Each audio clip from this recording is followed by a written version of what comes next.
Coach's Corner. We are joined today by former Brentwood boys basketball coach Troy Bond, who stepped away at the end of the 23-24 season and has now taken on the role of a basketball consultant with Zone Hoops 615, which is putting on a coaching clinic this weekend. The Music City Hoops Coaches Clinic will take place May 3rd at Brentwood High School. Coach, thanks for taking some time with us. Absolutely. Tell us about your clinic. I feel like it's probably going to be strongly defensively oriented. Absolutely. So me and Coach Crane was my longtime assistant for 20 plus years, and now the new head boys basketball coach at Brentwood.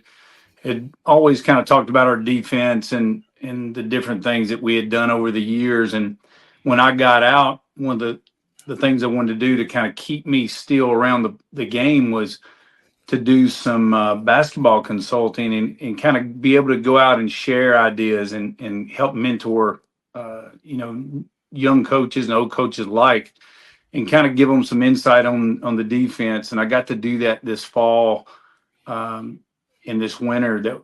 That was just super fun. I can't say enough how excited I was to be able to be on the floor some, because it's in your blood. I've done it since I was 13 years old. It seems like basketball being a part of my life in some form or fashion. This gave me an opportunity to do it.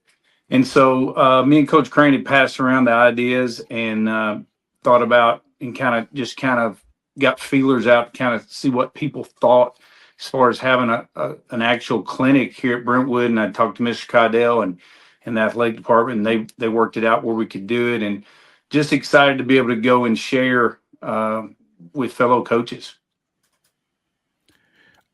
What is you expecting a pretty good turnout? Are folks still able to sign up for this? Has it closed yet? Where people can still sign up. Right now we're looking at probably a little over 30 coaches. So I think it's a great turnout, especially first year doing it. And got a lot of boys coaches, girls coaches, high school, middle school. So it should be really fun because it gives us a chance to go in and actually teach a lot of the fundamentals as far as our defensive principles. And you know this from just covering me for so long. Our defense was a little bit different than most. It was not the traditional cookie cutter type zone type thing. So people have always called and asked and said, hey, man, can you tell me a little bit of how you do this or that? And so we're going to kind of go in, show some of the strategies, show how it's broken down and taught in a 4-hour period, and kind of hit a little bit of everything. Coach, I'm curious. You mentioned your defense there, and I'm reading a tweet here, and the concept are described as havoc. What's the difference between havoc and say 40 minutes of hell, or kind of break? What's the selling point there for havoc in your mind? What makes that such a unique blend there? Well, I think the thing that with ours is over the years, if you look at the 3 programs I was a head coach at, we played a little different at all 3. We created the havoc in a little bit different way. The biggest thing is we want to make you feel uncomfortable in what you do offensively. And if you was to poll high school coaches across the state of Tennessee, probably 85-90% of their offenses that they go over daily are against man to man. And with the zone, that creates a little bit different problem. And I really think the way that we took it and kind of morphed it and kind of adapted it again to personnel has made it really tough. And I've had great athletes play it and be extremely successful with it. Had guys that are not as athletic, more a cerebral type player, be very successful at it. But it's all kind of changed, and we've really tried to gear it to our personnel and to our teams. I think sometimes coaches get caught up in playing a certain way, regardless of what kind of athletes that they have or personnel that they have. And I feel like we've done a good job of being able take those guys and manipulate them in our system and create that havoc. And so the havoc is really could be a lot of different forms, just kind of really depends on what you have. I'm curious, what is the ideal starting five or ideal roster construction? What kind of makes what kind of body types and what kind of traits are you really looking for to really make that thing work? Well, if you want to really make it up tempo and really try to create turnovers, you like long and rangy guys, guys that can move, great hips. You know, we had at Oakland High School, a lot of their really good skill guys on football were guys that played for us and were very successful to bring 2 state tournament teams there. So we really want guys that can move, really get up and down the floor, can articulate situations. You know, we really push the idea of communication. I think that's probably the toughest thing to teach is the communication with your guys. It's like good man-to-man is very similar to what we do. It's just in a little different format. You know, you listen to coaches that are really good man coaches around, let's just say, you know, they really try to protect the middle. They try to put you in tough spots on the floor, utilize the sidelines, the end lines to create extra defenders. And that's what we try to do as well. And so, you know, you want guys that can rebound and really get up and down the floor, have active hands, active feet, and again, are cerebral on the floor, good anticipation. You know, it's a lot of people see people trap and press and they automatically think that you're trying to get turnovers. Sometimes it's more about creating a pace. And you're getting a sprinter in a marathon, and by the fourth quarter, maybe the legs aren't there, so shot's not there, and just making them think a lot. And I think that's probably what you're looking for in the ideal sense. I like it. Troy Bond, former Columbia State, former Tennessee State basketball player, finished up his coaching career. Well, I'm sorry, stepped away from his coaching career at Brentwood a year ago. Joining us here on Main Street Sports Today, presented by the Tennessee Orthopedic Alliance of Columbia. And I've got a question for you, but first I want to continue with Zone Hoop 615, Coach. You've got a quote on your website. Defense isn't just about stopping the other team. It's about imposing your will and dictating the terms of engagement. So basically what you're saying is this is as much a mindset as it is anything that takes place physically on your defensive unit's part. Absolutely. You know, we want to put our will on you. That's why I'm a big weight room guy. We really hit the weights hard. We really believed in that, building a stronger athlete and building not only physically but mentally as well. And just kind of, again, we used to always say when they put those jerseys on, whether it said Patriots or it said Wildcats or it said Bruins, you know, we felt like we could win the basketball game. We felt like what we do is going to be hard for you to be able to win, and we want to impose that on you. And so, you know, it's kind of a process throughout of always kind of teaching your guys the toughness, both mentally and physically. And so it is a process. It's not just your typical go to a certain spot and stand and guard and that kind of thing like in traditional sense would be. And again, I think all the guys that have played in our program have loved that concept of being able to do it. You know, my mentality's always been with defense is you can play defense well every night. It doesn't matter if you're having a bad shooting night or not. If you put all your structure on offense, there's going to be nights you don't shoot the ball well. And you don't shoot the ball well and you're a very strong offensive team, you could go home really quick. And so we always felt like we were really good in the tournament because we could bring that defensive side of it.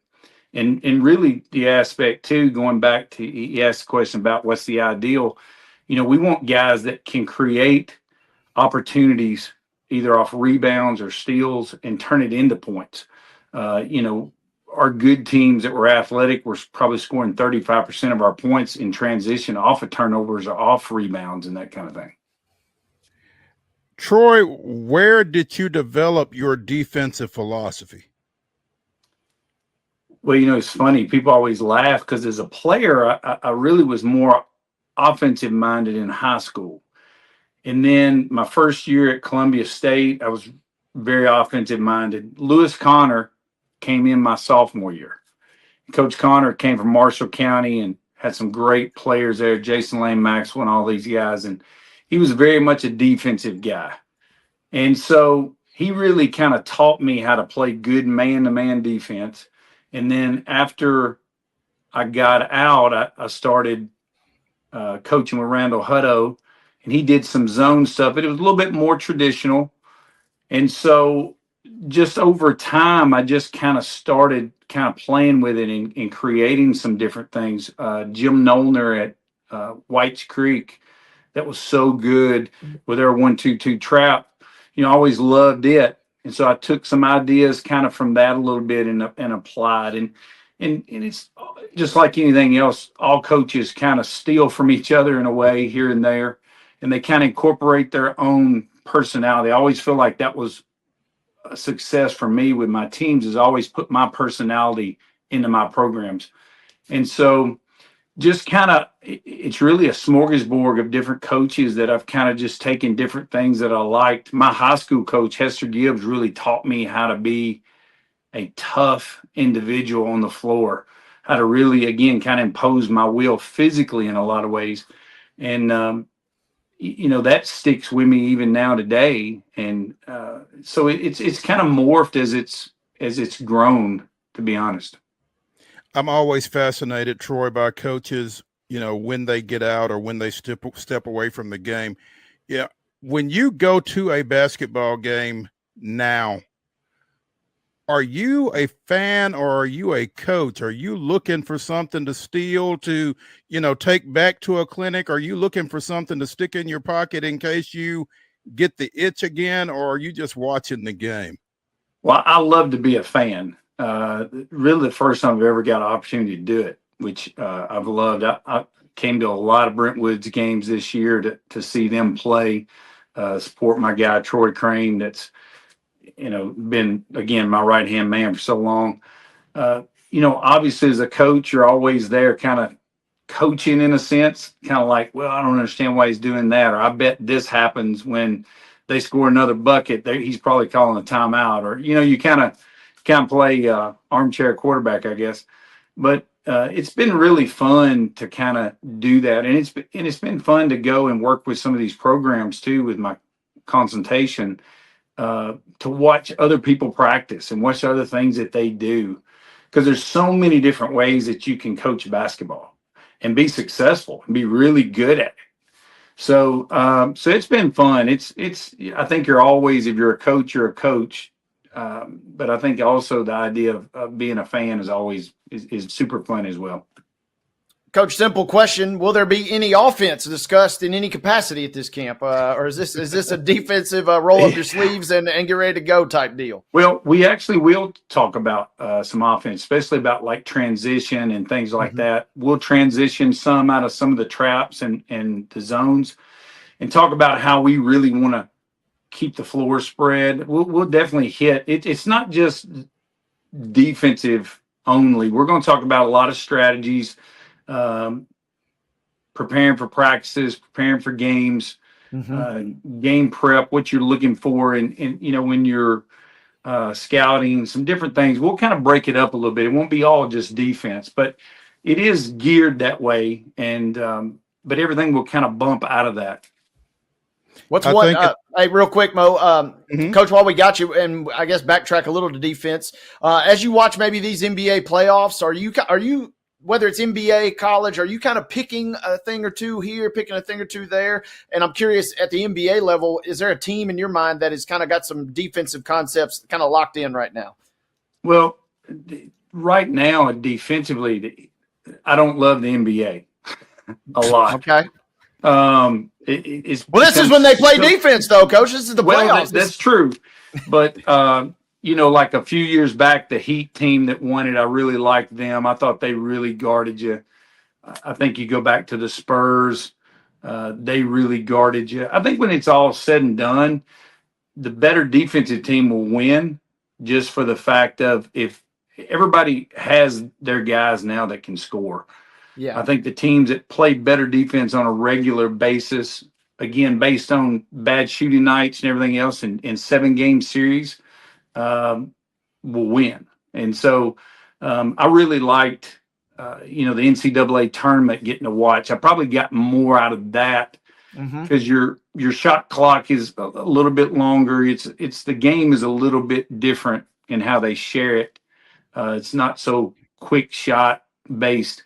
And so you had teams like St. John's that was really good. Houston was really good defensively.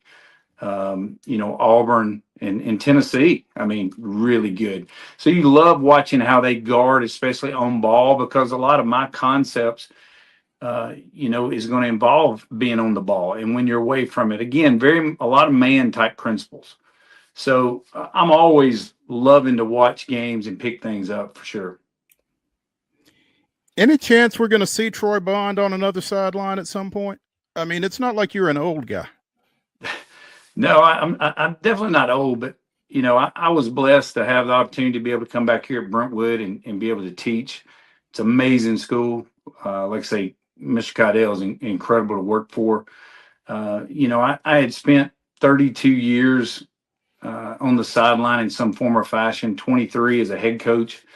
And I've really enjoyed this process. That it's kind of like a different take. I think some people stay at the party too long and it just becomes such a grind. And for me, I want to be able to enjoy, starting to get a little older, be 56 in June. And I want to be able to be that guy that can go and still go on vacations and do a lot of stuff because, my family's taken a big hit over the years, just having to deal with the schedule of a coach. And, and that's a tough business for how much time that we're involved. And so it's been nice to get away from it and actually be able to kind of freely talk to people too, because when you're coaching your own program, you're kind of keeping your secrets tied to yourself, right? You don't really want to share too much.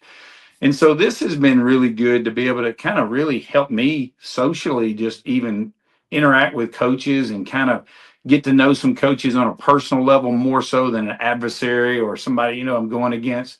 So that's been really cool. And so right now, man, I'm really happy with what I'm doing. Again, love teaching every day, and then being able to go and do some of this on the side has been awesome. Never want to stay at the party too long. I like that.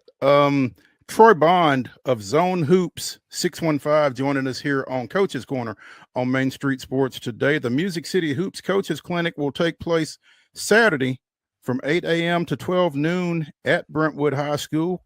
Coach, tell folks how they can sign up, or can they just show up for this? They could do either. If you go to my Twitter page, Zone Hoops 615, there's several links through that. The website, www.zonehoops615. You can also go there. My personal Twitter page, TSU White Tiger, has also got them listed. And then if someone just all of a sudden gets the opportunity to be free, I know how springtime is, especially with AAU and everything else. Stop by and see us. I think it'd be a great time. We're going to have a lot of fun with it. I think it'd be a lot of great basketball shared. There'll be a Q&A at the end of it. So, and there's a lot of really good coaches coming that have a lot of experience. And so it'll be good to just kind of chop up and talk our game. And that's a part, I guess, I haven't been able to get opportunity to do until this past year when started this consultation stuff. That's kind of allowed me to do that. Again, I feel good about doing it as opposed to trying to keep everything away from everybody. I think one of the cool things about this clinic is you're going to have the Brentwood High School basketball team on hand to kind of walk through things. So it's not just a chalk talk kind of thing. You can actually see things being executed and taking place out on the floor in real time. And so I would think that's kind of an added feature for this. Well, absolutely. This will be Brentwood's first day of spring practice. and going in and working with Coach Crane's young kids that are moving up into the varsity level is going to be really good, because I'm going to get to teach it from the ground up. And so that's a good thing I think about if you come to the clinic, is you'll be able to see that hands-on being taught from the bottom. It's not like you got 5 guys that are sitting out there that know everything that's going on. I'm going to have to actually go through the concepts and the fundamentals of what we do, and kind of explain the different positions and the movement and that kind of thing, which I think is very valuable. Again, chalk talks are great, but I think anytime you can see it visually or auditory, it does something else to it. So, it was, again, a blessing that Brentwood boys basketball's hosting this and putting this together. And I think it's a great avenue, especially for young coaches or anyone that's looking for something to add to the arsenal of their program. Again, probably 70-80% of the teams around here are man-to-man teams. So it gives you something to, I always feel like the more weapons you got, in the toolbox, the more opportunity. You never know. And so we wanted to try to do that. And that's how we developed all our different forms of Havoc. Troy Bond of Zone Hoops 615 joining us here on Coach's Corner on Main Street Sports Today, presented by the Tennessee Orthopedic Alliance of Columbia. Coach, we appreciate you, and have fun Saturday. Hey, thank you for having me, man. Great talking to you guys. Appreciate it. Sir.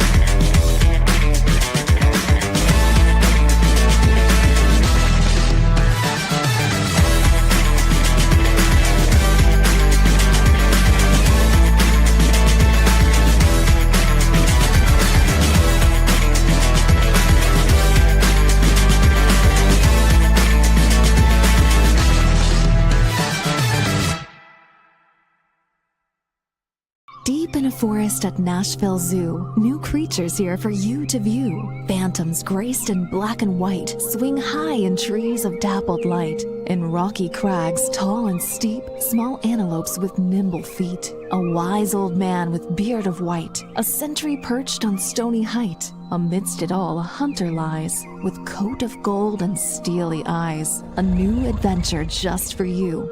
Leopard Forest at Nashville Zoo. Open now. Busy bee, yeah, busy bee. If you need Hold on, y'all, hold on. I need to make a call.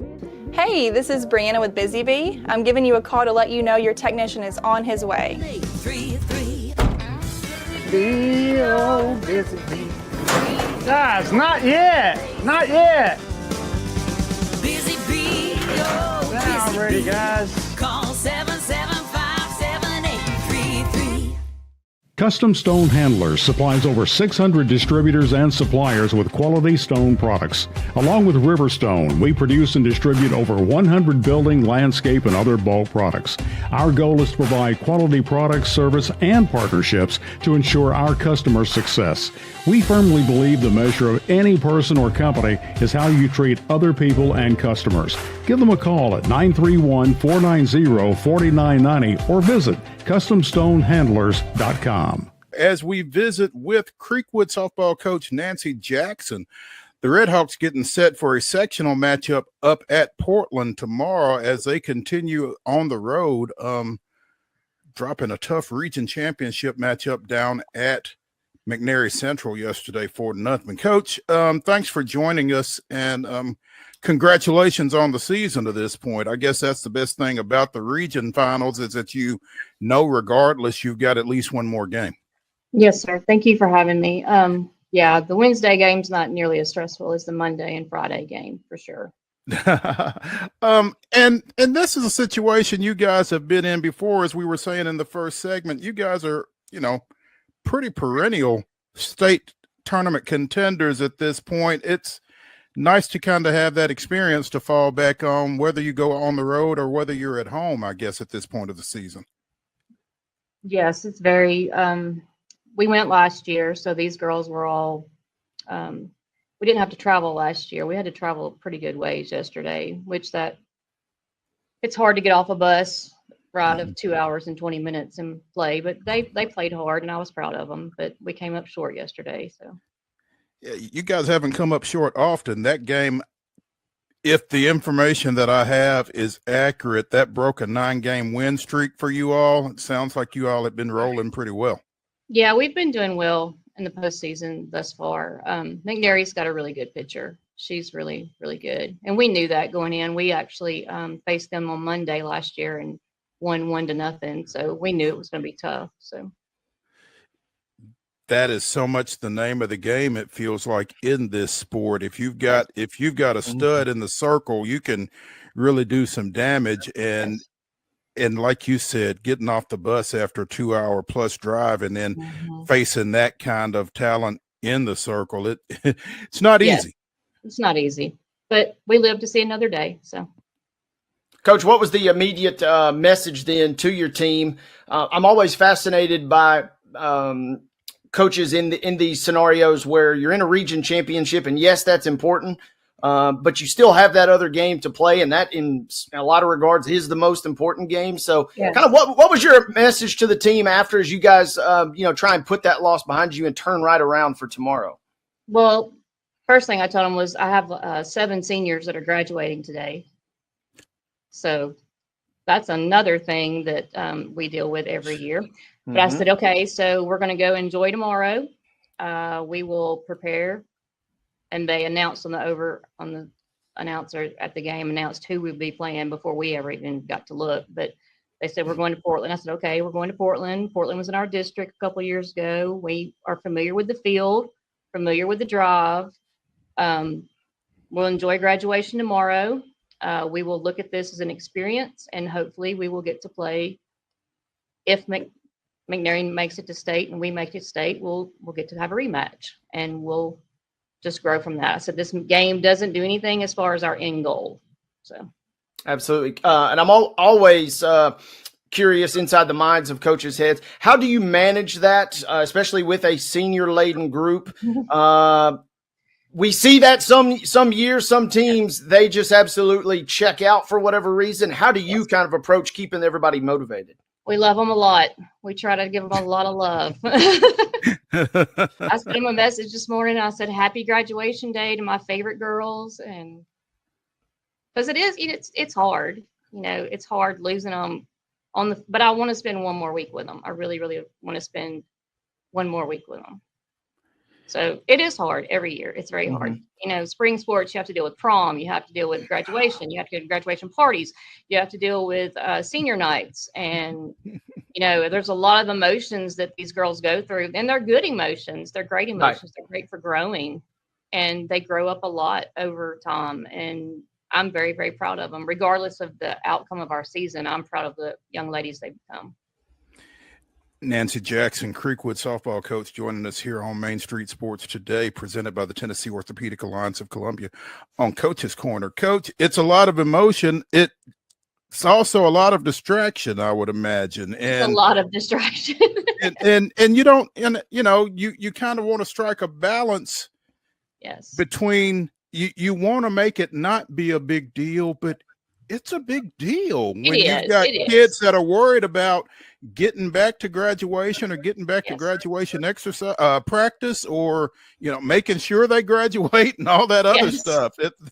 There's a lot. You have to deal with a lot but you have to deal with a lot in life too. So I try to relate that to, hey, when you become whatever you are in your adult life, if with your job, with your families, if you become mothers, you're always going to have to do your priorities and what comes first. And that's the whole reason we do sports, is to teach them about life lessons. So they're learning how to do this through athletics.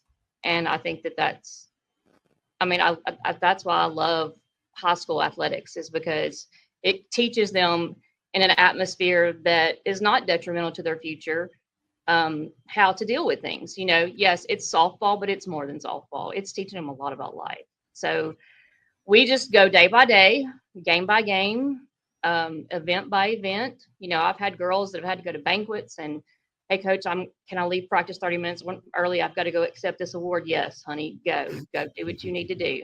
Do whatever you need to do. We work around what we need to work around, and we make it work. And hopefully after today, we don't have anything left as far as school after today except softball. So we're going to try to go out as well as possible. And that's a different type of scenario too, I guess, when you don't have school and you don't have class and everything. How do you keep the girls, the young ladies, you know, you don't want them waking up at 2 p.m. to come to school and get on the bus and go to Portland. You know, well, we're going to the seniors all have to report tomorrow for BP before. So we're having batting practice before we ever leave this campus with just the seniors. I was like, okay, the seniors can come at 1:30, and then I've got some underclassmen that have weight training during our last period of the day. So they're going to come down. The ones that it doesn't affect class, they're going to come and hit tomorrow. So, and this group, I mean, by the time you've had them for 4 years, they kind of know what we expect. And the one thing that you do have to deal with though is some of them aren't getting to go on senior trips with the rest of their friends. And but you know, we talk about that from the beginning, you know, if we go as far as we want to go, this is the day that you could go. And I've got some girls that have planned to go on a cruise with their mothers after the fact. So they've made plans. They've actually made plans around softball. So hopefully it all turns out for the best. Coach, you guys, well, the Creekwood program made 4 state tournament appearances over a 5-year period from 2015 to 2019. Last year was your first time to get back. You know, what has been the key for this program resurging here over the last couple of years, do you feel like? We really took a hit. 2020, we were really good. And I'll get emotional. I understand. And we took a hit from the COVID season not happening. So like it was like 600 days without softball. So it was really hard for me to get that culture because I had a big senior class the 2020 year and I had a big freshman class. So, and my seniors usually instill into the freshmen how things go. So I didn't have that upper class leadership. So we kind of had to restart everything and get everything going. And then with this, we did okay in 2021, 2022, we made it to the sectional game, which was with this group of freshmen. So this group of seniors that I have now, when they were freshmen, we made it to the sectional game. We lost to Lexington, who ended up going on to win. And then the next year we did well, we did okay. And then last year, this group was juniors and they really got better. So you missing that year really hurt us a lot. I know it hurt a lot of people, but it hurt us a lot because we did have the seniors who were not able to instill all those, just the regular routines that we do, the things that we do, the way that we do things, that culture. We had to rebuild that culture, I guess. And we've got it now, you know, and this group has done a really good job of creating the culture for the younger girls. And so many programs, and I'm sure you can relate to this as well, you know, they had kind of built toward that. You had a big group of seniors that year, and to not be able to fulfill that potential is really kind of leaves a mark on a program, I would imagine. Yes, it was hard for us to bounce back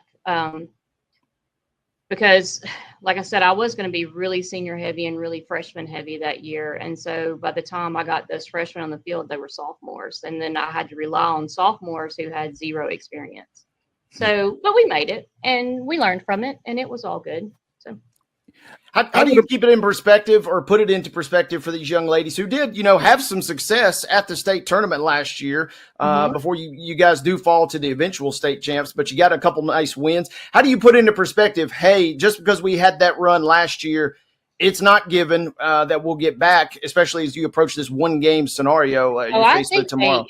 I think that they know that. Like when we won Monday against Lexington, that was a really intense game because we knew this is a very, our GPA on this team is really high too. So they're thinking things through. I've got a lot. I mean, I've got girls that are going to be making speeches at graduation. Night.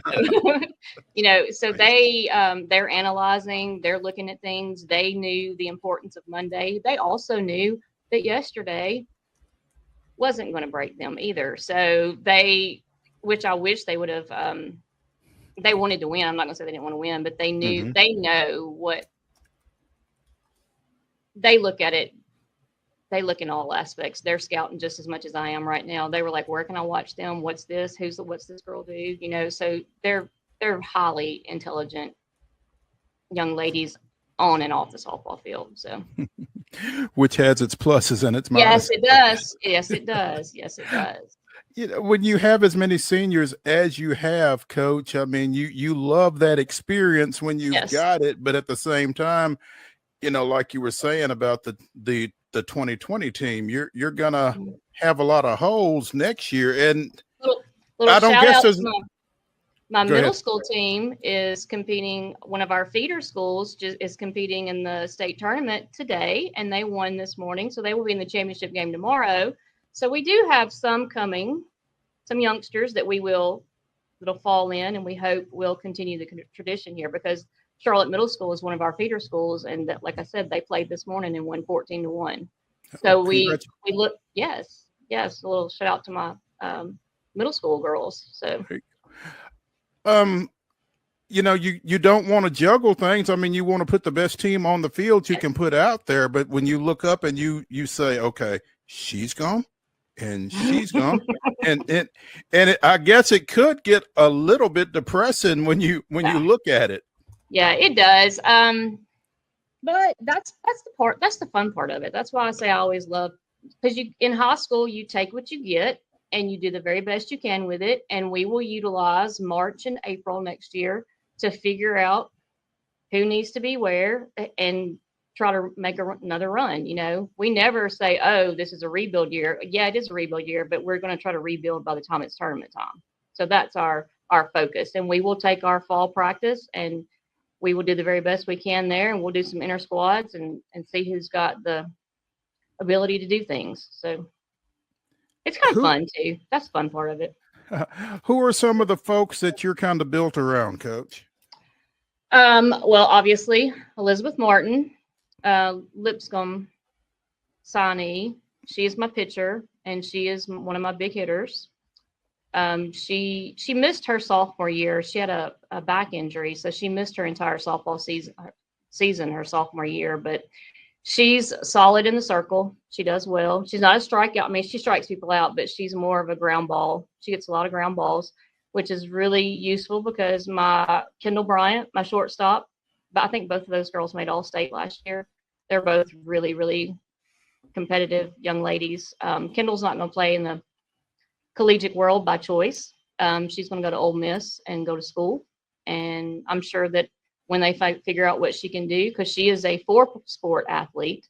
She played flag football this year in our first season. She played volleyball. She was All-State in volleyball. She played basketball, and she plays softball. So she is just, when they figure that out, I'm sure the intramural squads are going to be asking for her to come play. I'm sure they're going to be like, hey. And then JC Dillahay is a sophomore. She plays third base for me. She's a good hitter, good little third baseman. I mean, it's pretty, I've got a senior catcher, a senior center fielder, a senior left fielder, a senior second baseman. So yeah, I'm senior heavy. That experience, though, Yes. You feel like will come in handy, and certainly as you go on the road tomorrow to Portland, that experience from yesterday down at McNary will come through too, I'd imagine. So, I hope so. Yeah. And once you've been to the state tournament, nothing less will really do for you. So I imagine there's that hunger for this team this time around.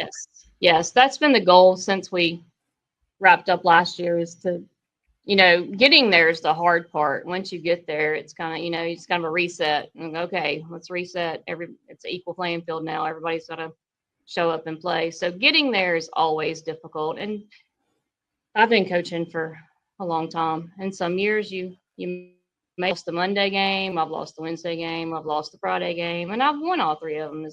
I say we've been in every scenario. We've been region champs, we've been region runner-up, and it's going to end. You just hope it ends on Friday and not on Friday of the state tournament and not Friday of sectionals.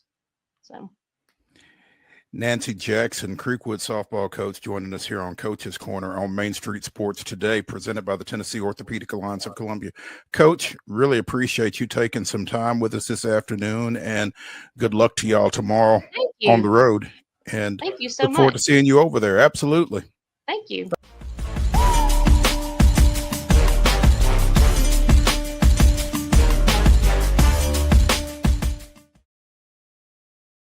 If you want the latest in weather conditions, be sure to tune in to our Busy Bee Plumbing weather report each weekday on Mornings on Main Street. Brought to you, of course, by Busy Bee Plumbing, Heating and Air Conditioning. We will keep you updated on the latest conditions outside, like severe weather, heat, snow, rain, and even hail.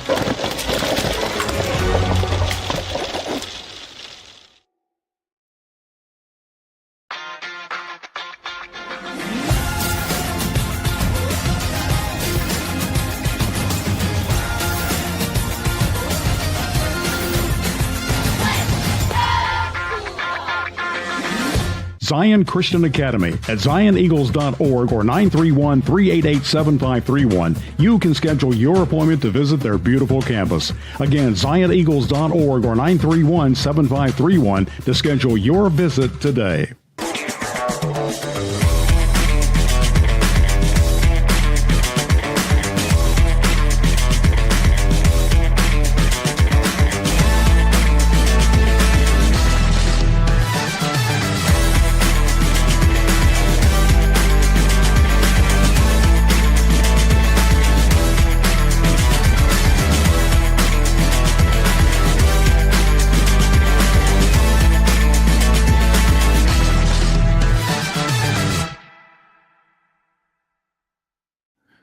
Let's ask Teresa what she thinks about the Vrabel reception. We are joined by Teresa Walker of the Associated Press.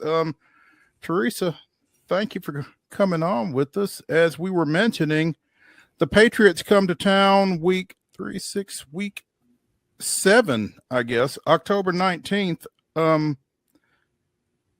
How do you think that'll go? I mean, early on for, Vrabel coming back in the building. I am very, very intrigued to see the reception he gets because, let's face it, I think that the lingering thing might be his reaction when they traded A.J. Brown. And that was kind of that trade was kind of the beginning of the end, right? And, he made it very clear, A.J. Brown will be on this roster as long as I'm coach. So I don't think he gets maybe blamed as much for the struggles of this franchise as some others for that reason, if nothing else.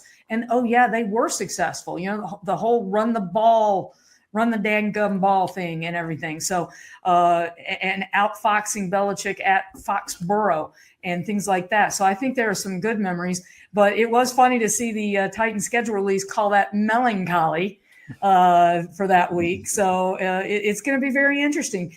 I think everybody here knows very well that he'll be coming in trying to win, if nothing else, because they remember how what he did to beat the Patriots in the regular season here and at Foxborough. And, he's made it very clear in his career. He likes to win.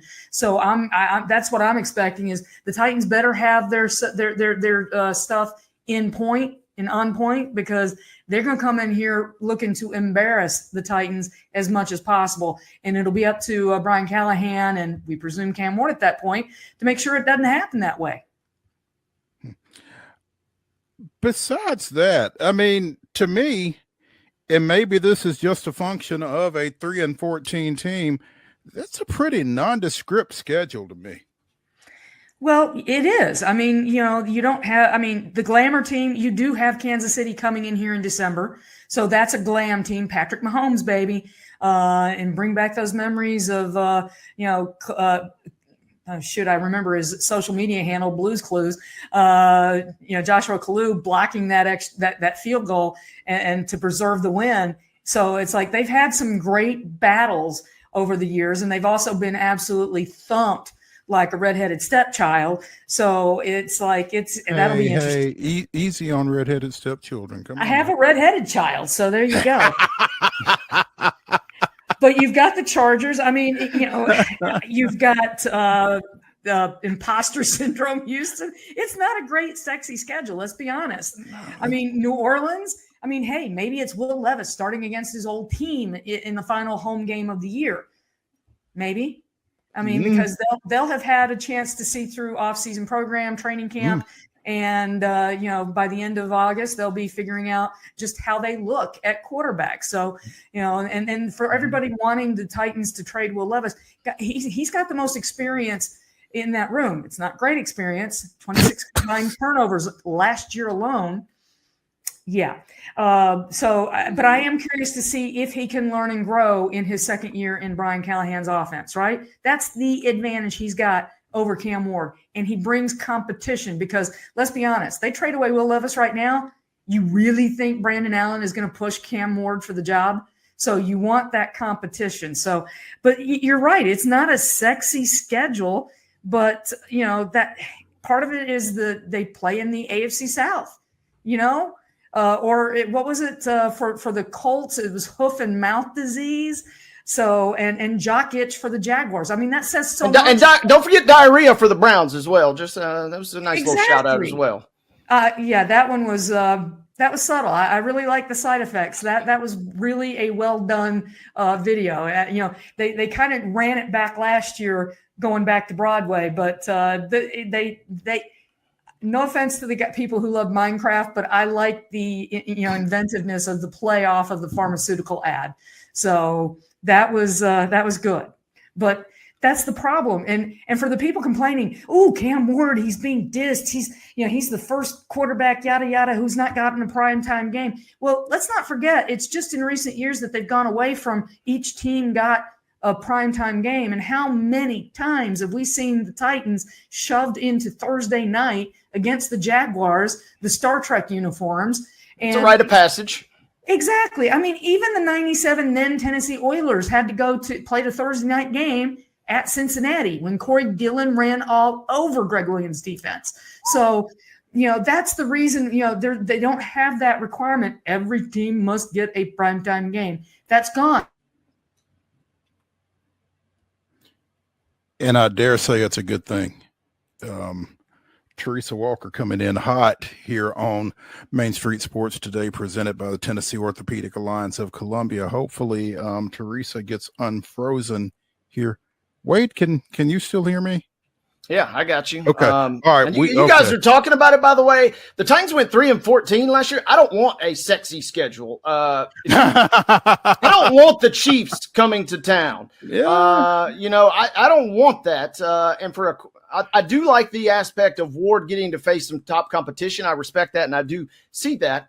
But if you're going to give me Cupcake City, which you get by finishing last in your division, they got the schedule kind of somewhat based on last year's performance. There are a few little blends here and there, but yeah, I don't necessarily want to throw Ward and these other rookies and some of these new acquisitions. I don't want to throw these guys into the deep end in year one.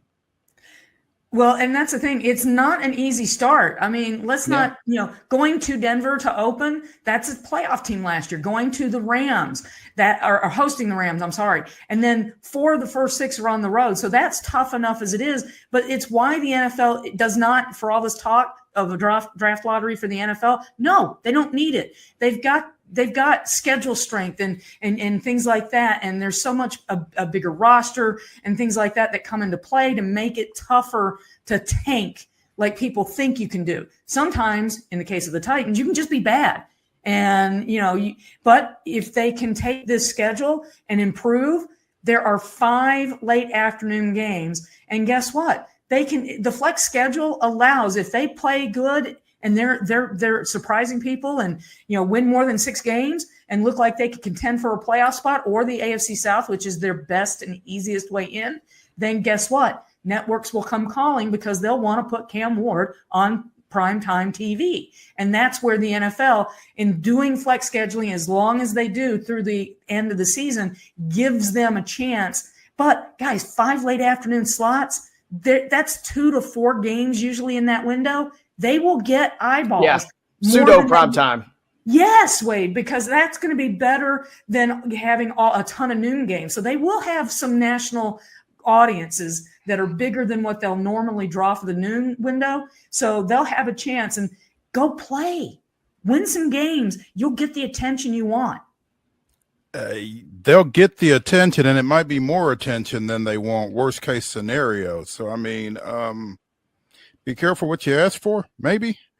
It's not NFL, not for long. You better produce, or, look at Rand Carthon on the job 2 years of bye-bye, baby. Yeah, we're not going to get into that. Teresa Walker of the Associated Press. What else is going on out at Ascension St. Thomas Sports Park these days? Well, they had rookie minicamp last weekend, and then Monday the rookies joined the vets, and so it's the second phase of the offseason program through this week and next, and then right after Memorial Day, that's the start of phase 3 to wrap up the offseason program. So we should get access once that week of Memorial Day week, and then once the next week, and then the mini camp is, I think, around June 10th, and then they wrap up the offseason program. And we learned at rookie camp that they got the, not a surprise, they got the playbook in Cam Ward's hands. They've done some Zoom meetings. The wonder of 2020 is we've learned that you can Zoom all the time, and it's the next best thing to being there. And so they could, they've started the process of talking to him.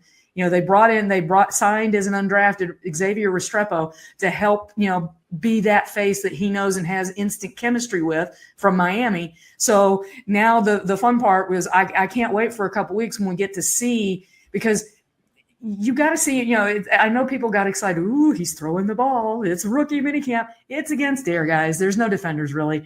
It's a step in the process. I had somebody ask me last night, well, you look at the schedule. How many wins and losses do you see? And it's like, I refuse to do that anymore. It's a fool's errand, because I have predicted at the end of the preseason and been completely wrong. Why? Injuries and guys who just do not develop into what you thought they could be. And so it's and hey, we've seen a 5-2 Titans team end up, with the coach leaving at the end of January. So I'm thinking 2010 season. David Clymer once called them that season when they were 5-2, a potential Super Bowl team. And they went out and got Randy Moss and then went Wile E. Coyote. So that's the thing. Minicamp, it'll be a little bit more, but it's a cliche for a reason. You don't start really seeing stuff until the pads come on in training camp, and that'll be around August, the beginning of August, end of July. And then the good thing is they're planning to have 2 joint practices, those first 2 road games in the preseason. I can't remember who the first one, Minnesota, I think, and then Atlanta maybe. And, so they're going to do joint practices on the road. Those will be as valuable as any game in the preseason for Cam Ward, because, even though he can't take him to the ground, it's other defenders. You haven't been going against them for weeks. And that's going to be the first big test, until the season opener. And we now know that that's at Denver on, September 9th or whatever?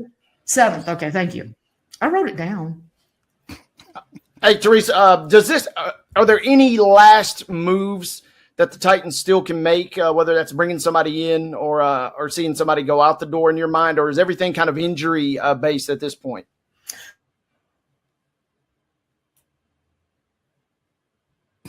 Hold that thought. Yeah. Yeah. She was getting ready to drop some real knowledge on us too. Hopefully we get Teresa back here shortly so that she can complete that thought. But yeah, to her point, preseason matchups, they are at Tampa Bay and then at Atlanta. Those dates are not set as of yet, but they will host Minnesota in their final preseason game on August 22nd, again before opening the year at Denver on September 7th. Teresa, do you want to complete that thought? Thank you. Yeah. Oh my! They just added a linebacker off of waivers from Las Vegas on Tuesday, and then yesterday they claimed off of waivers from New Orleans another linebacker, Anthony Orji, Vandy guy, let Jabari Small, former Vols running back, leave. So that was the biggest area. I actually told somebody on Monday, it's like, look for inside linebacker is an area that they've got to add. And here's the thing: I think, Wade, that they'll probably be looking. The one thing about the picking number 1 in the draft, that's not it. They're still at the top of the waiver list, even into the first couple of weeks of the season. And so they're going to be able to have first choice at anybody who's cut in the final cuts. So that's where those, the scouts and the pro scouts and pro personnel guys are going to be pulling their weight and proving their worth, helping them, fill in any gaps from injury, or if somebody just doesn't fit what they've got, they're going to be tweaking. They won 3 games last year. And while they've made a lot of changes, the fact of the matter is, the guys that are here better show that they can keep a job, because they've made it clear, if we don't like you, we're going to bring somebody else in, and they have got all the tools at their disposal to do just that. And we are joined now by legendary flag football quarterback and Fairview High School coach Chris Hughes. Chris, good afternoon. Hey, Maurice, can y'all hear me okay? We got you. All right, Wade. How you doing, Wade? Good to see you, Coach. Good. Chris, you indicated that you were in Humphreys County. Is that right? McEwen High School, Maurice. So playing in those old gymnasiums, middle school basketball camp already started for my son. So middle school basketball camp. Oh, goodness. Y'all just got out of about 8 teams here. They're playing, 25-minute games and rotating around. He's on his 3rd game right now. So okay. Y'all just got out of school when? Graduation was Friday. So we had right back at it. Yeah, okay. That was the point I was getting to. Chris, I'm sure you know, last week the NFL voted to allow players to play flag football in the 2028 Olympics, and a key figure in the flag football community and a friend of yours, Daryl Doucette, Hoosh they call him, kind of took exception to that move. I guess the flag guys deserve their opportunity. That's all we want. Felt like we worked hard to get the sport to where it's at, and then when the NFL guys spoke about it, it was like we were getting kicked to the side. I felt like I was the guy who could speak out for my peers, for my brothers that's been working hard to get to this level, for us to not be forgotten. How much of a prevailing thought is that amongst, the guys who have built this sport, Chris? I'll tell you this, it's big news in our world. So I've gotten texts and emails and a lot of social media, Facebook, etc., with the flag guys taking exception to the NFL guys think they can just come in and be on the team.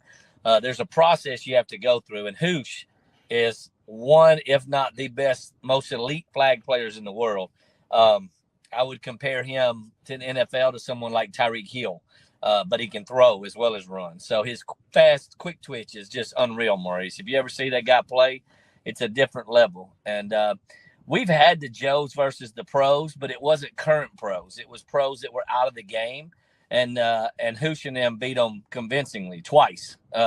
So the flag game is different than tackle football. I'm not saying NFL players can't adjust and get there, but without going through that process, and what Hoosh was saying was they deserve the opportunity to represent their country, just like the NFL players deserve the opportunity. So what he's hoping for is everyone gets a fair shake, because he feels like if they go to trials and he goes to trials, he's going to make the 12-man roster. And that's something that all the flag world's concerned because of the names They're just going to be put on the team. And that doesn't necessarily equate to a gold medal, because Mexico, China, some of these other teams are very competitive and have played this game for a long time. So it's interesting to see where this is going to go, but it is bringing a lot of notoriety to the flag football world. What's the immediate chatter, Coach, on how do you think the roster will get filled out? Will it be something that the NFL kind of just strong arms its way into somehow? Or do you think we kind of maybe get a hybrid where they do pay homage and kind of respect to what you guys have done thus far? I'm curious your thoughts. That's a great question, Wade. I wish I knew that answer. A lot of people do. Yeah, a lot of people do. And here's the thing. The USA Football came out and said they're okay with those guys coming. The NFL put restrictions on what would be allowed. The thing shocking me, like one player from each team, all of these things NFL put out, so Joe Burrow and Jamar Chase can't come.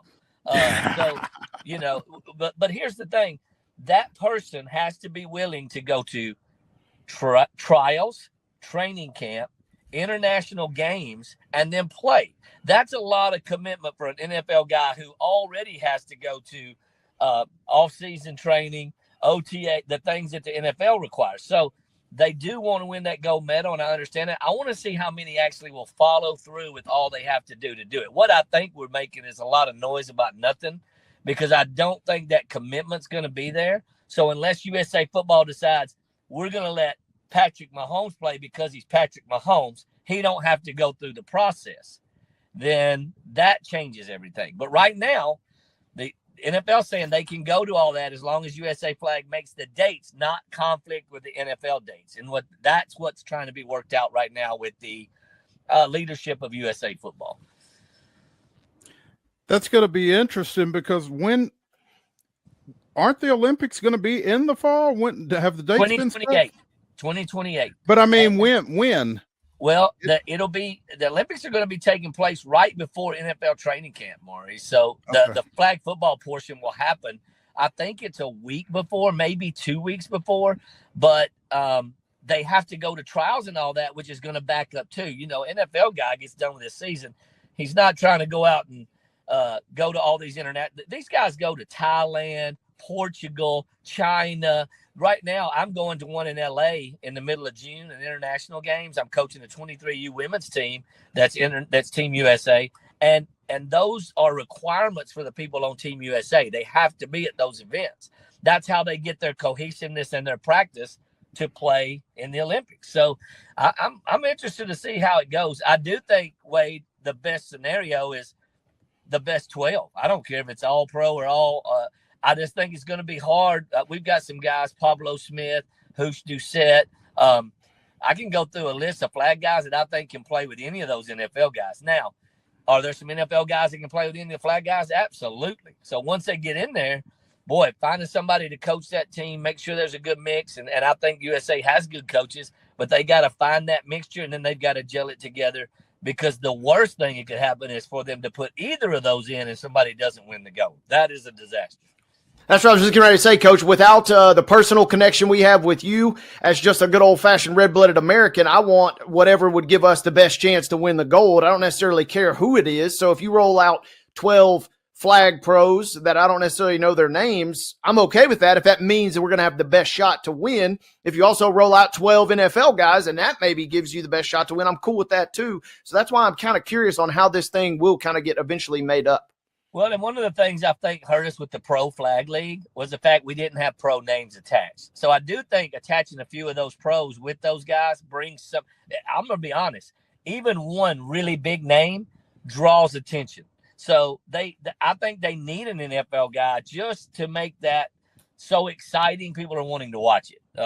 Because if you get Daryl Hoosh Doucette is becoming known, and in the flag world, there's no one playing competitive flag that doesn't know who Hoosh is. So, but when you get out like you, Wade, do you ever heard of Hoosh before this?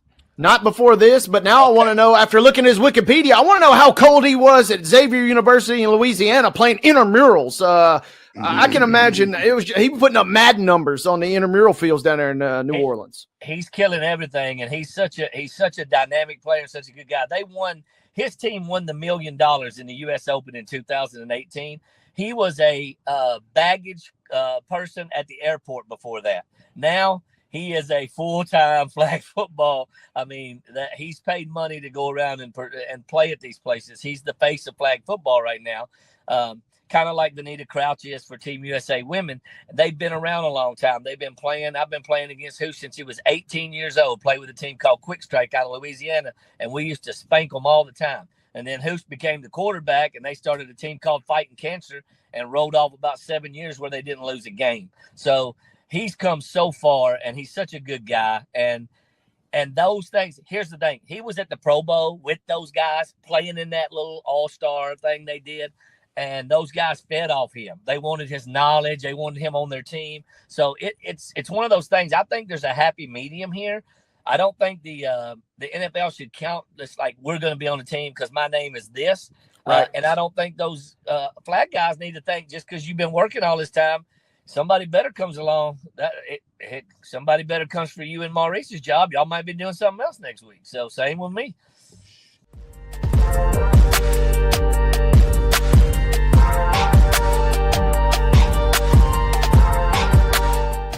Jones & Lang Sporting Goods here in Columbia has been outfitting teams, officials, and anybody else from T-ball to college for 50-plus years. Be sure and check them out at 931-388-8060 or online at jonesandlang.com. Jones & Lang Sporting Goods, the look of a winner. Zion Christian Academy at zioneagles.org or 931-388-7531. You can schedule your appointment to visit their beautiful campus. Again, zioneagles.org or 931-7531 to schedule your visit today.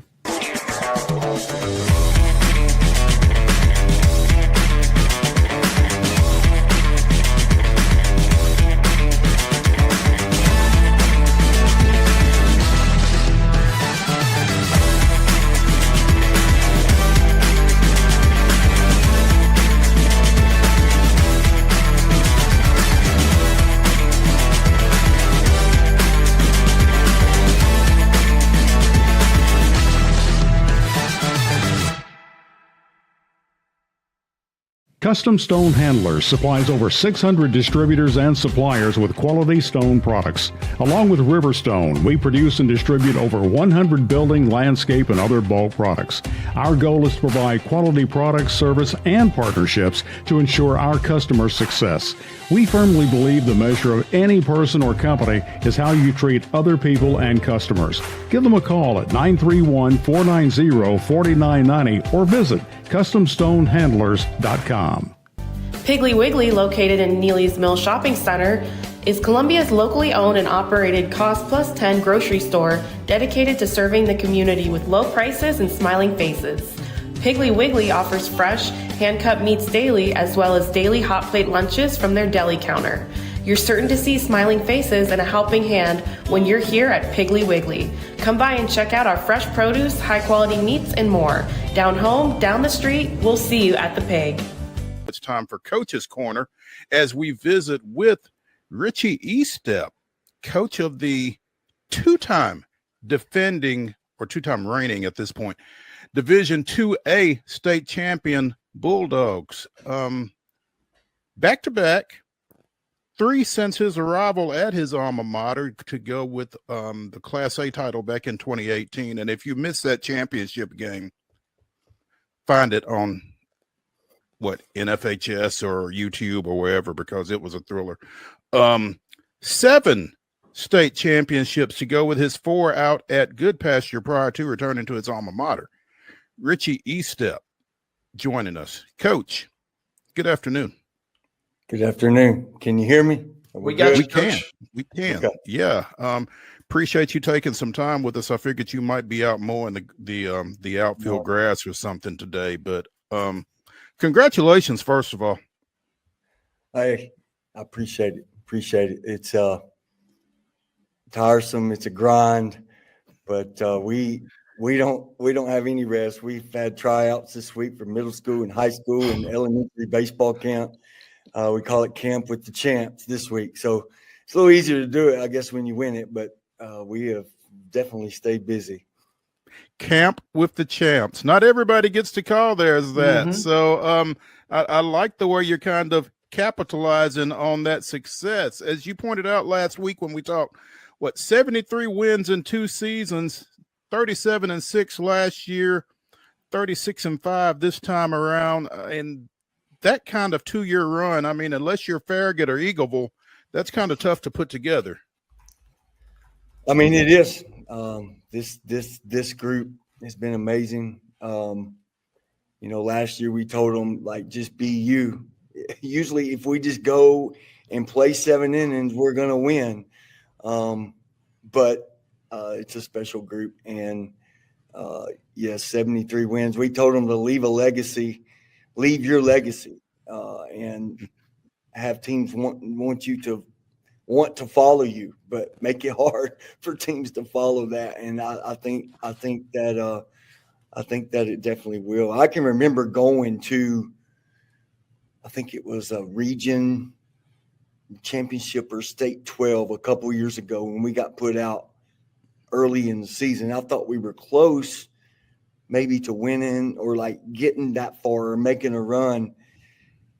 But I saw the pitching and I saw how good the teams were. I think it was Grace and Clarksville Academy one time. It was Grace Christian and Silverdale Academy. And I'm just like, man, it is just difficult to get this far. And here we are 2 years later. And we've won it back to back, which is we don't take for granted because it's hard to do. The opportunities that I've had to talk to you this season, you've always emphasized pitching and defense, and nowhere was that more visible than this past week. 1-0 in 8 innings against Providence Academy in the state semifinals. 2-0 against Clarksville Academy in the winner's bracket final. 2-0 against Clarksville Academy in the championship game. This team scored 5 runs and won 3 ball games because they didn't give up any. I don't know, and I'm sorry, I'm just not energetic enough to go back through all the records, but I don't know that anybody has won a state championship with 3 shutouts. Yeah, I mean, and you left out only 12 hits in 3 games. We only had 12 total hits. I told the guys, like, you've left a record that no one will ever be able to break, that, you can only tie us. We didn't give up a run, but we also probably broke a record for the least and to win the whole thing also, which, if you would have told me that, I would have probably said, well, our bats went silent and we had a good year and we just couldn't get the hits or whatever. But our pitching staff and our defense, I mean, it is the stronghold of this team. We got 2 guys out at the plate in that little run that were big outs, and we practice that stuff all the time. We make it so hard in practice, and we go through every situation, and we rep it. Every 5 seconds, a ground ball is coming at you. Every first 10 to 15 minutes, and we rep that stuff. And because in this league, you have, I mean, anytime you win it, you got to have good pitching, good defense. But especially now, like that first pitcher we saw for Providence Academy is going to be a high draft pick. And Jackson Lee, you cannot give up a run. You can't give up a run. But like the first mistake is going to lose. And so just these guys to be able to do that for 2 straight years, it's just a testament to them and to the buy-in that we have from them. And, for you to be able to tell Jackson Lee, Gunnar Skelton, and Will Rhodes, you can't give up a run. And for them to look at you and say, okay. Yeah, I mean, we didn't actually tell them that. We thought we could score a few more runs and good year offensively. But, like, they're up for that challenge. They're up for that challenge. Gunnar Skelton's pitched in so many big games for us. And he thrives in it. And Jackson Lee this year wanted the ball. He wants to, we call it empty the tank. Coach, let me empty the tank. So that means let me throw 120 pitches. He would throw more if you let him. But and then Will Rhodes told me before the championship game, he said, Coach, you're not taking me out today. I'm throwing the whole game this time. And I had a good feeling in the locker room when he said that to me. But those guys love to pitch, and we're going to miss seeing 2 of them on the mound. Yeah, Coach. When you go through those scores, they look sexy. 1-0, 2-0, 2-0. In terms of not giving up any runs, but can you kind of put into perspective just how nerve-wracking it must have been in the dugouts? At what point, if at any point in those games, did you feel confident? Was it the final out every one of those games? Yeah, I mean, this is the final out. We kind of got used to it last year. The average score in the 10 win run last year was 4-2. That was we won 10 games last year to win it, and the average score was 4-2. And but no, you're never comfortable.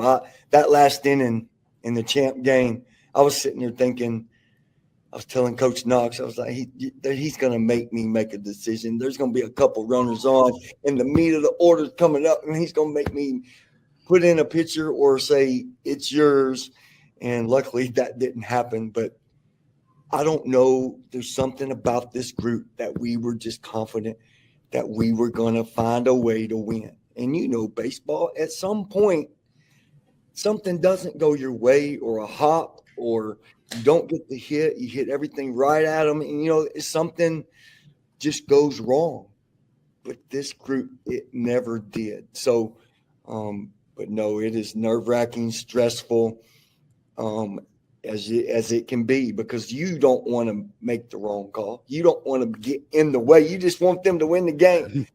So, but yeah, it makes the celebration maybe a little better since it was so close, all the emotion to come out, rather than if you win 9-1 or 10-1. But it's never comfortable, but we just have a confidence that we're going to pull it out.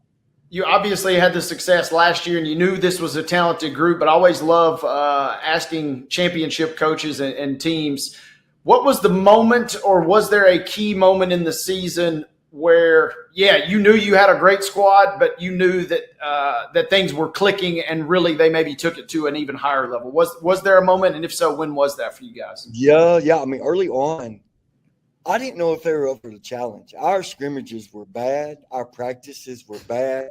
We were fighting with each other, like the players and me, just wanting to go through the grind again. And the players kind of just said, Coach, we got this. Trust us. I was like, well, y'all have got to give me more than this. Like, y'all not even interested in being out here right now. And so then they did flick the switch, and we won 18 in a row to start the season. We had won 28 in a row if you go back to last year.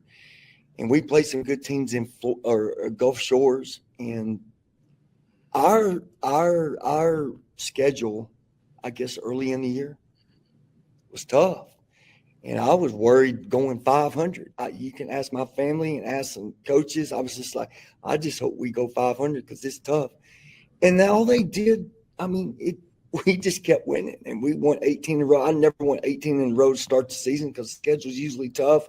Our district's tough enough. We're facing different pitchers all along the way, or like SEC type pitchers committed, and we're just winning. And so I guess that start kind of gave me reassurance that, okay, they're up for the challenge. And I don't think it doesn't hurt your nerves when you win 18 to start, I would imagine, right? No. I mean, our motto was take two, just kind of like a different take on a movie. And that's what it seemed like. I was like, okay, they have flicked the switch, and we're just kind of rolling. Like last year, like 9 months didn't even pass. And so I think I knew they had it in them. It was just nerve-wracking in the fact that it's just hard to go through that. And we had some slip-ups at the end. And we watched the team celebrate the district championship on our field. We watched Clarksville Academy celebrate on their field in the region championship. And so I said after that, I don't want to see another team celebrate on the field but us. And so, and they just believed that. And so just very confident group. It's about as most experienced group as I've ever had back from a year before. 7 seniors here at Columbia Academy is that's rare. I know 18, I think 2018 we had 8, but it was just a confidence that we have in each other, them and me and them, that I'll remember forever. Richie Estep, Columbia Academy baseball coach, Columbia Academy graduate, joining us here on Main Street Sports today on Coach's Corner. You won 4 state championships at Goodpasture before you came back to Columbia Academy in 2014. Is it more special to do what you've done at a place where you played? I mean, that's a tough question because they're all special. They're all different. They're all hard to do, and you don't take any of them for granted. And I don't want to disrespect the Goodpasture teams that we put in that hard work and all those times, all those tough games, and all those close games that we had. But yes, I mean, I grew up here, and my basketball jersey is hanging up in the gym. All these memories that I have here, yes, it makes it super, super special. I've got 2 coaches now that were the pitchers in the 2018 game. I've got Pernell Knox as the AD and my assistant, who we grew up playing together. So there's a lot of special stuff here. But yes, it does make it special here. But I'm not going to disrespect all of them because it's just so hard to do, to be that last guy standing. But it's definitely special. Yes. Yeah. And to your point, you had not done it back to back in any of those previous 6. And in the article that's online at mainstreetmurray.com, shameless plug, Will Rhodes, the winner of that championship game, says it's always hard to go back to back when it's that much of a grind. To be able to do it twice, so it can be hard to be motivated to go through all that again. And you kind of touched on that to a little bit. It's such a grind to win it once and to be able to get back up and get yourself back in the mindset of, let's go do this again and let's do everything that we know it takes to win it. For them to be able to respond the way that they did over the course of the year, it has to be really special. I mean, no doubt. It's a grind. We take a day off a week. It's 6 days a week, but it's from August on. These guys, most of them, all year long. And like, we are throwing and they're hitting and they're conditioning and they're lifting weights all year long. And it is such a grind. And most of the time you just, okay, if we don't make it, we got ours last year, that's motivated to do something that nobody else can follow and that nobody else can get. Takes an effort on all of us because we all are tired. We all, oh my goodness, we got to practice again today and just get through it and fight, because every game when it's that close too is emotionally draining, not just physically draining. So those guys, man, I will remember them forever. I appreciate them for putting in that time and grinding with us. Most of them are already playing again though. They love it themselves. Right back to it. Right back to it. Let's get a little bit of rest, a little long rest day and right back to it. But I've got to get a shout out if we're not going to our community and our CA family. I don't know if you saw the picture where Will Rhodes took the trophy to the fans and held it up. And our fans kind of get in other fans' heads because we're so just loud. It's not like we're not just talking. It's just, it is so loud to be a high school program and to have that big of support. And there's a picture of us with the banner, holding the banner with them in the background. And I want to blow that up and put that on my wall and because that's what we are. We're a community, a brotherhood. I told our guys, let's do this thing together. Together was a word that we had. And we're probably going to invite everybody to the banquet that showed up to that game. You know, I mean, it's the support that they had in our home games. I mean, it's an edge. Like I told people, it is such an edge when we play at home and our fans are going at it, and like that, it's such a big crowd. So, but I've got to at least say that because I do believe that had something to do with it too. Coach, I got to ask you real quick. How does this work now? Yeah, you won the title last year. You celebrate accordingly. You don't just run back the same celebration, right? You got to throw in a few new twists and wrinkles to celebrate this group, right? Maybe don't give it away, but you got something extra in store for everybody? Yeah, I hadn't got that far. Like we've gone right into camp and That's fair. tryouts, and I don't know where to put banners. I don't know where to put our left field wall has it displayed. I think it's a pretty cool left wall, but no, I haven't got that far yet. We'll check back with you then, just to do that. We'll give you a little bit of time to process because it's a big accomplishment, obviously. Yes, no doubt. Richie, we know Gunnar Skelton was named TBCA Mr. Baseball for D2A prior to the start of the tournament last week. He's a junior. He's committed to Vanderbilt. Jackson Lee is going to Lipscomb. Very late sign, but Jeff Foreham finally figured it out. Good for him. Jacob Woodward is headed to Roane State. We've talked about Will Rhodes. Who is somebody on this team that doesn't get talked about enough, Richie? I mean, Will Rhodes is under the radar for sure. I mean, like, he needs his props. He could be a number one pitcher for most teams, most years for us for sure. And, he had a little lull in the middle of the season, but his last two starts were as good as any two starts that we had. And Jackson Lee, yeah, I mean, that's a steal. That's a steal. I kept telling people, if you get him, it's a steal. I mean, the guy can pitch. He loves being on the bump, and he's going to learn. He's going to, like, get bigger and stronger and just get better. But, that is kind of a tough question. I'm going through some of my guys. Jace Kincaid and Noah Gibson are two underrated players. Jace Kincaid and Noah Gibson, 3-4 batters this year. Noah Gibson caught. He started like the second week of his freshman year.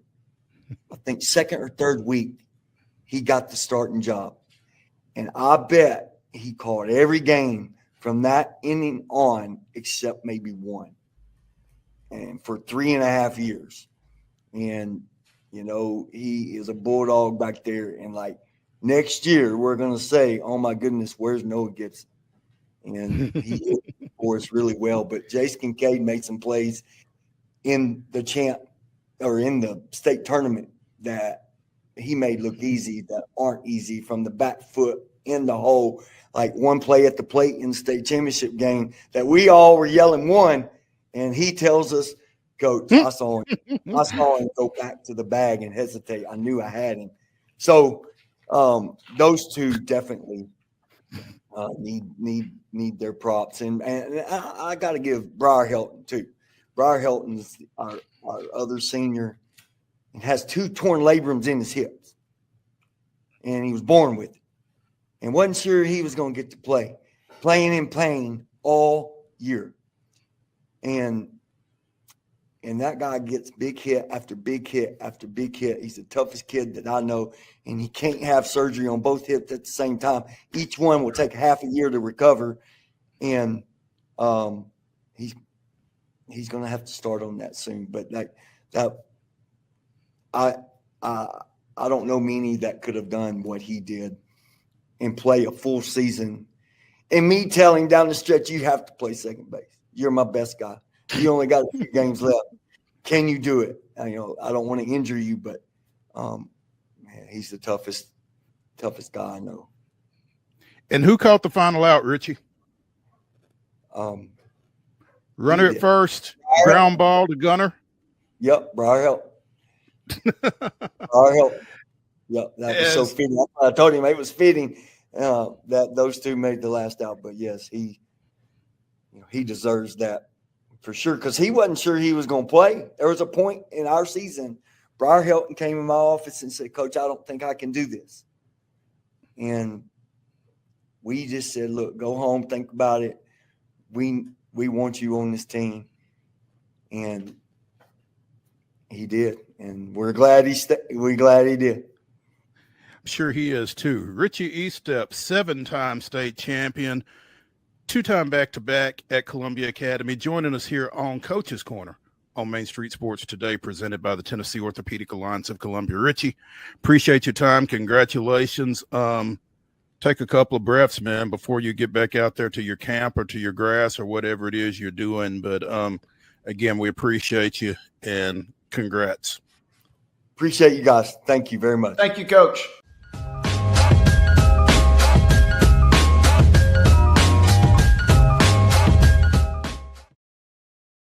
Deep in a forest at Nashville Zoo, new creatures here for you to view. Phantoms graced in black and white swing high in trees of dappled light. In rocky crags, tall and steep, small antelopes with nimble feet. A wise old man with beard of white, a sentry perched on stony height. Amidst it all, a hunter lies, with coat of gold and steely eyes. A new adventure just for you.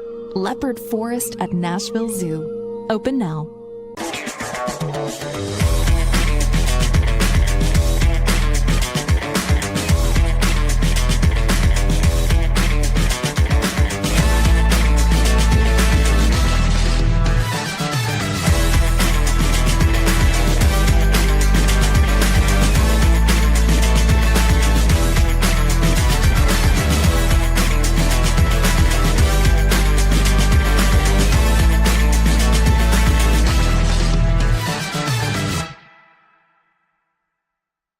Jones & Lang Sporting Goods here in Columbia has been outfitting teams, officials, and anybody else from T-ball to college for 50-plus years. Be sure and check them out at 931-388-8060 or online at jonesandlang.com. Jones & Lang Sporting Goods, the look of a winner. Piggly Wiggly, located in Neely's Mill Shopping Center, is Columbia's locally owned and operated Cost Plus 10 grocery store dedicated to serving the community with low prices and smiling faces. Piggly Wiggly offers fresh, hand-cut meats daily, as well as daily hot plate lunches from their deli counter. You're certain to see smiling faces and a helping hand when you're here at Piggly Wiggly. Come by and check out our fresh produce, high-quality meats, and more. Down home, down the street, we'll see you at the Pig. Means it is time for Top 5 Tuesday, as Wade and I give you our top 5 best athletes' nicknames. Wade, shoot your shot. Man, there are so many good ones on this list. I don't necessarily know where to start, but I guess I might as well start at the top. You know, some people do know who Eldrick Woods is. But I mean, everybody else walking the planet knows who Tiger Woods is. So when you talk about the best of the best, great nickname, elite nickname in and of its own right, but obviously the aura and the personality behind it. Yeah, I got to go Tiger Woods for number one. When the nickname kind of supplants your real name, that's when you know it's a good one, I think. So, I think Tiger Woods has much more of a ring to it probably than Eldrick Woods does. Yeah, you're not necessarily shaking in your boots on the 18, to tap in to go to a playoff versus Eldrick Woods. But Tiger, yeah, you're peeking over your shoulder a little bit more. Yeah, I don't think Eldrick in red on Sunday necessarily sparks the fear that Tiger in red on Sunday might. So, yeah, I think that's a good one. Yeah, the first one I thought of when I thought of this category is former NFL. And when I say former, I'm talking late 50s, early 60s former NFL standout. And again, to your point, Dick Lane as a defensive back may not necessarily have you shaking in your boots, but when the night train steps out on the field, he's going to get your attention. And 68 career interceptions don't hurt either. Dick Night Train Lane is my number one. Yeah, that's a great one.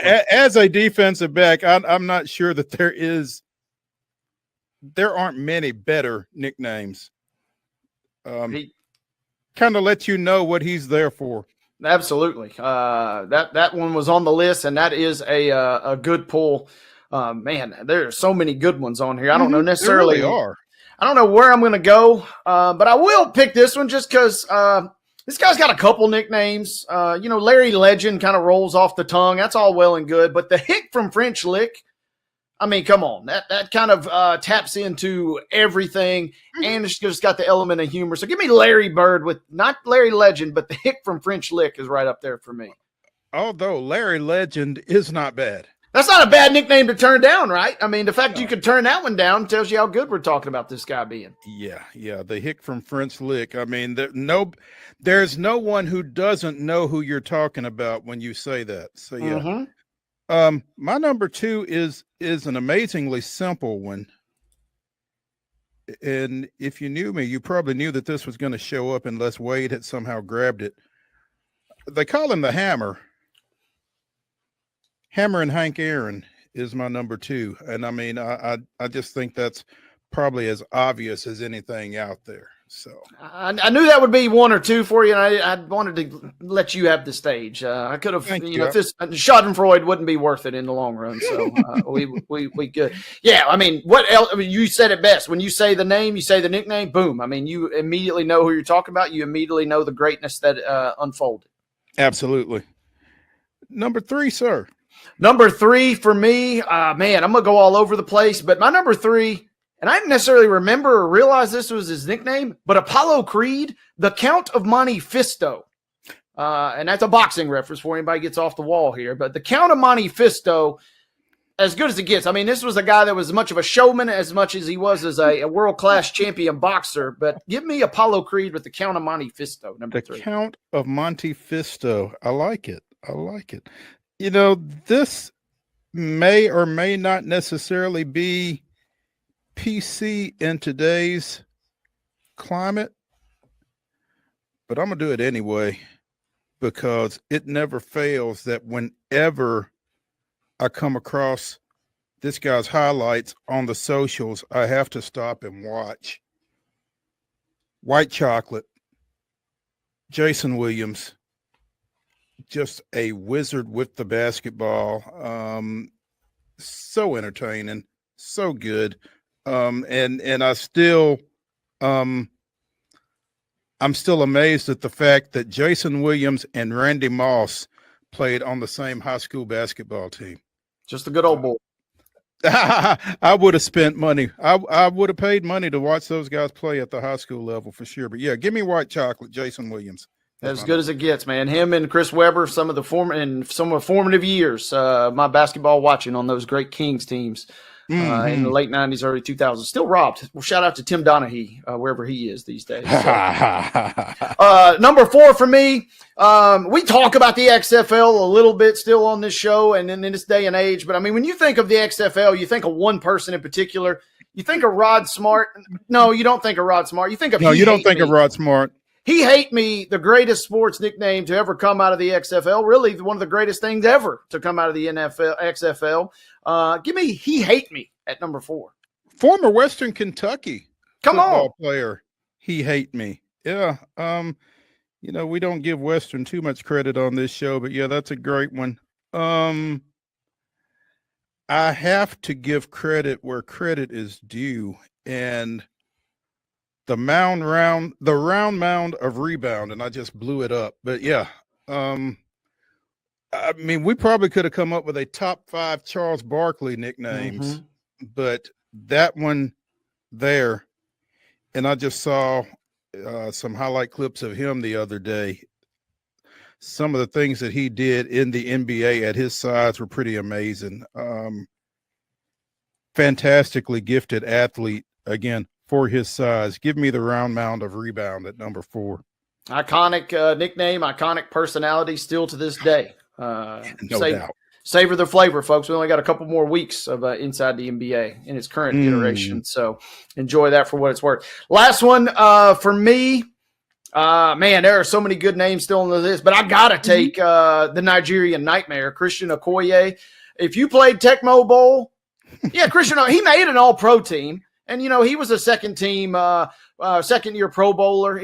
That was kind of about the extent of his career, but he will live in infamy for his exploits on the virtual grid, the digital gridiron, as the Nigerian Nightmare, the greatest single untackleable player other than Bo Jackson in the original Tecmo Bowl. Give me Okoye, the Nigerian Nightmare, for my last pick. I'm going to keep it close to home for my last pick. A man who was proud of where he was from, Jefferson Street Joe Gillum. The pride of Tennessee. Well, Tennessee A&I at that time, but yeah. Former TSU quarterback, former Pittsburgh Steelers quarterback, and growing up, that was just, you said Jefferson Street Joe, and you knew again exactly who you were talking about. That was great stuff. But like you said, there are some really, really great nicknames out there that we didn't even get close to. And I thought it was kind of ironic when I considered these two together. You had Stan the Man Musial from Denora, Pennsylvania. And then you have Ken the Kid Griffey Jr. from Denora, Pennsylvania. And you had two of the best players in Major League Baseball history from the same town. Something in the water. Yeah, clearly. Absolutely. Yeah. Plenty of great nicknames still out there, but those are ours. Slim Reaper was on my list. And Metallica's, you talk about Mariano Rivera. When the Sandman came out, all bets were off, baby. I thought Sean Kemp, the Rain Man, was a great one. And apparently it had nothing to do with the fact that he played in Seattle. I thought it did. That was a great miss on somebody's part, clearly. The Big Fundamental, Tim Duncan, that's solid as well, because he was just as bland and boring as it gets, but man, he got it done. Sean Marion, The Matrix, played his high school ball at Clarksville. Yeah. Right there. When those movies were hot in the streets and he was shooting the weird jumper. Yeah, he defied the Matrix a little bit there. It's like a glitch every time he shot the ball.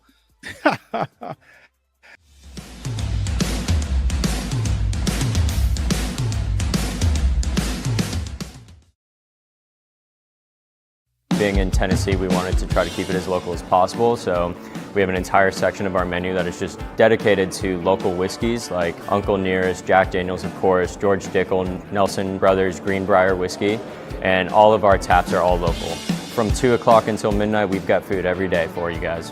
A good handful of appetizers, some entrees, and a couple salads and things like that. My name is Ethan Kanata. Please come down and see us at the Pick Lobby Bar here at the Omni in Nashville. At Delta Dental of Tennessee, we know our success begins and ends with providing superior quality service, and that includes serving those who need it most. This year, we're celebrating 25 years of giving back to the community we call home. Delta Dental, along with our Smile 180 Foundation, supports Tennessee's dental colleges and oral health education, children's hospitals, free and reduced cost dental clinics, and other like-minded charities. Here's to the next 25 plus years of ensuring healthy smiles. There's a line that links us all.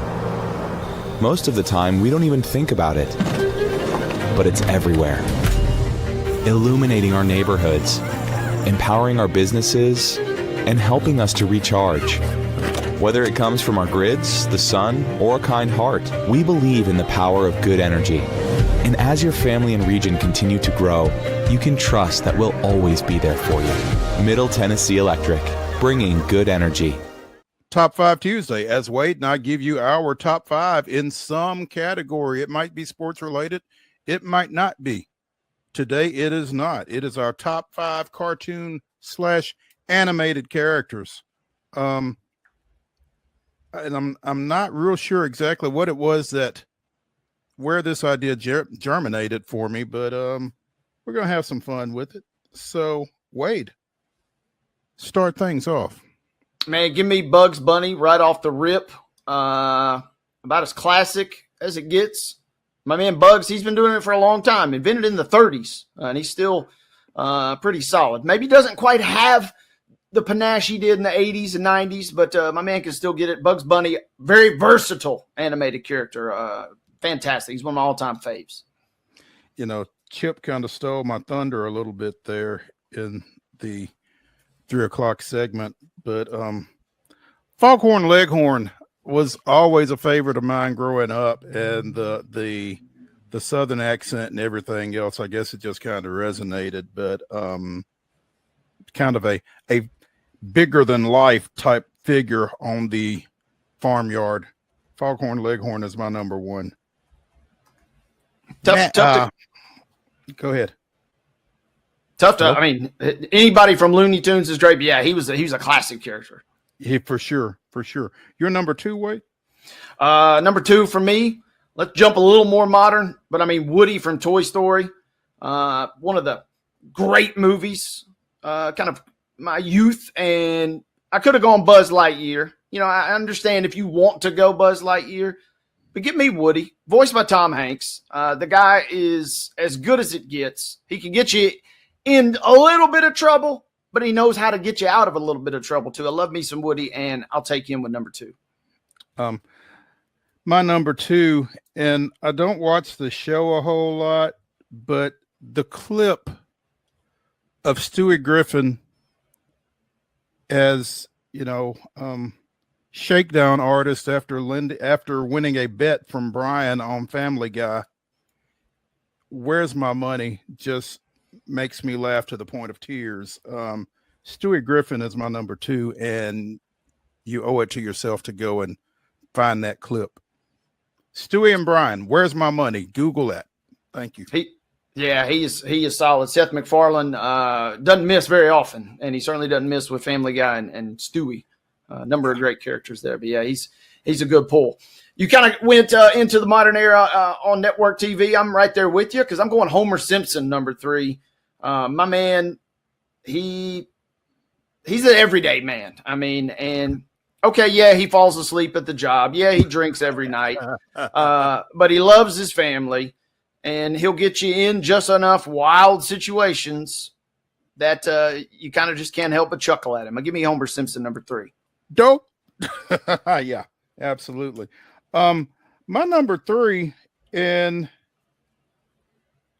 I guess having kids of a certain age is where this one comes from, but give me the Powerpuff Girls. Bubbles, Blossom, and Buttercup, saving the world before bedtime. The Powerpuff Girls. I was always just entertained by that. It's a little modern. And like I said, it was more the exposure from hanging out with my kids than anything, but that's my number 3.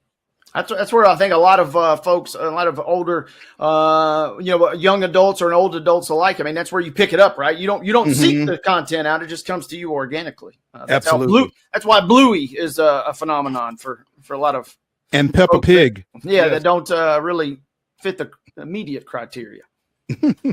You're number 4. 4 for me. I'm going Snoopy from Peanuts. About as good as it gets. I've got. I'm not an embarrassing amount of Snoopy gear, but I got some Snoopy gear in the wardrobe, and I love to bust it out because he is as timeless as it gets and always good for a laugh. I mean, the guy that speaks, but he doesn't have to speak. You know what exactly was Snoopy. I love him. My number 4, I've got to go back. Got to go a little old school here. Go back to Looney Tunes. Yosemite Sam. Mm-hmm. Rootinest, tootinest. Yeah. Go check that out as well if that's, beyond you from an age standpoint. But yeah, Yosemite Sam is my number 4. Your 5th and final, Mr. Neely. Man, there's still so many good ones that I got left. Absolutely. But I'm going Cartman from South Park just because he is, if you show a picture to somebody and whether they've seen South Park or not, they know Cartman and they kind of have an idea of what he's capable of. Give me your hair at Cartman. And that's a great pull, good value, I think, at number 5 for me. That's a fantastic pull, and it kind of saved me from having to make a decision, to be honest, because I was looking at Eric Cartman, respect my authority, at number 5, but with you taking him, I will go to the lead character in Despicable Me, Gru, voiced by Steve Carell. Fantastic character. We watched DM4 a couple of weeks ago, and it's great stuff. So yeah, give me Gru at number 5. Plenty, like you said, of honorable mentions out there, though, including Dexter, and also from Despicable Me, the Minions. So yeah, Minions. I mean, it's kind of like our guy from Ice Age. Any spin-off character, if you can get your own movie or own line after an appearance like that, like the Minions, that's when you know you're doing some major work. So yeah, shout out to the Minions. I had Pikachu on the list. That may be one of the most popular. Neither one of us picked Mickey Mouse. That almost seemed a little too obvious. The most iconic character of all time. But I did also want to give a quick shout out to producer Mark, who wanted me to make sure I threw in Jessica Rabbit in there in the mix. So, shout out to you, producer Mark, there as we get ready to kind of close it out. It is Top 5 Tuesday, as Wade and I, in observance of the NCAA tournament field being announced yesterday, give you our top 5 college baseball teams. Wade, the floor is yours.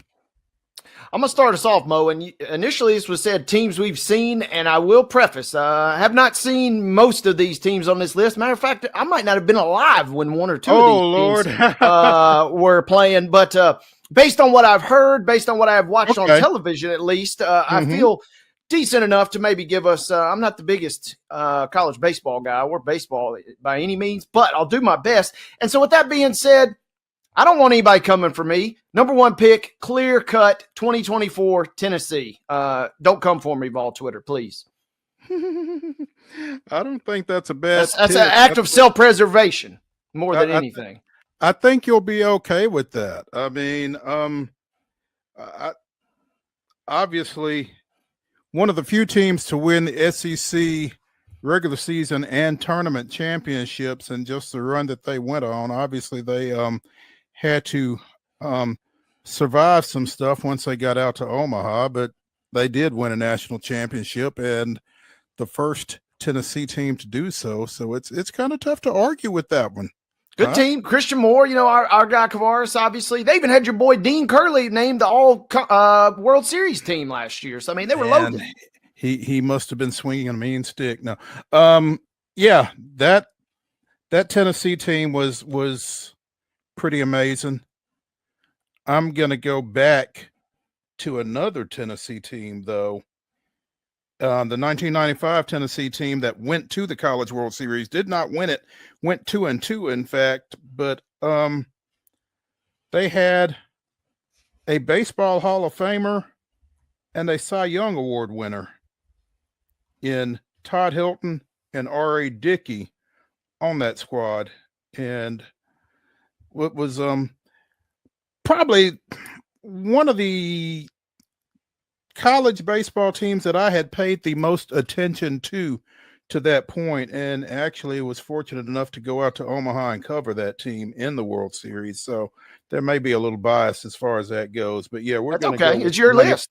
We're going to go with the 95 Tennessee team as my best that I've actually seen. So let's do that. Wade, number 2.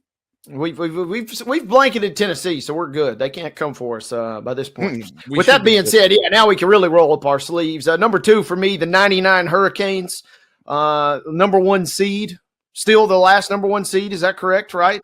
Yeah. I mean, that alone deserves enough mention for me. They ran off a 50-13 record.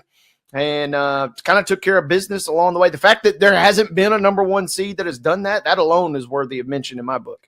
It really is. And it's as we get farther and farther from that, it seems to be even more impressive because, again, Vanderbilt's your number one seed this year. And, you know, the fact that one hasn't won the whole thing since that 99 Miami team, it really kind of gets thrown out there every year. And we will hear it in reference to this Commodore team at some point over the course of this postseason. So, hey, and even better, two things. Number one, they won it as an independent that year, at least according to Wikipedia. I'm not going to go back and fact check that hard, but they also beat Florida State in the championship game. Come on, man. That's as good as it gets right there. It really is. If you're Miami, I mean, one, that was before the Big East for the Hurricanes, obviously before the ACC as well. And to beat an in-state hated rival like the Seminoles, that's huge.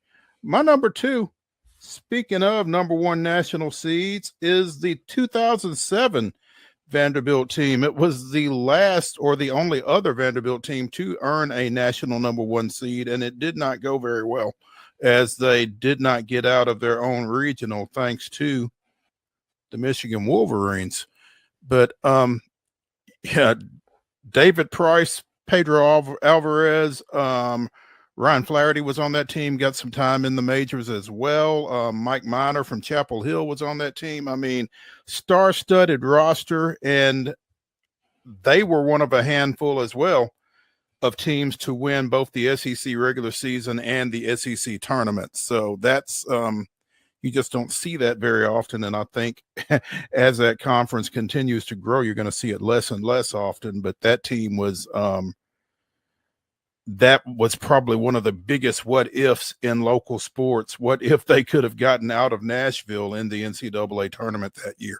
How much damage could they have done? So that 2007 Vanderbilt team is my number two. Your number three?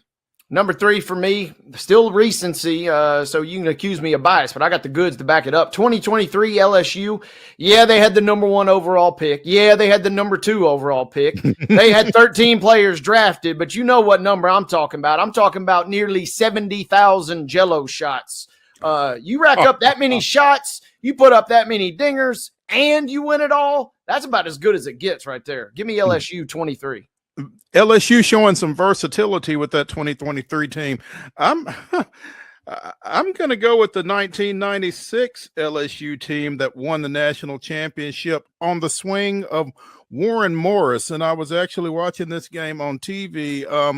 Morris had broken a hand, had not played a whole lot. And one swing, he homers into the right field seats to give LSU a 9-8 victory over those same Hurricanes that you were mentioning. Probably still, for people who've been watching it for that period of time, one of the most exciting College World Series championship games you'll see. Give me that 1996 LSU team at number three. They've had some good ones. No doubt. Number four. Number four for me, putting on my homer cap, but give me the 2019. Yeah, they didn't win it all, but the Michigan Wolverines get within a game of winning their third College World Series and would have been their first in like 62.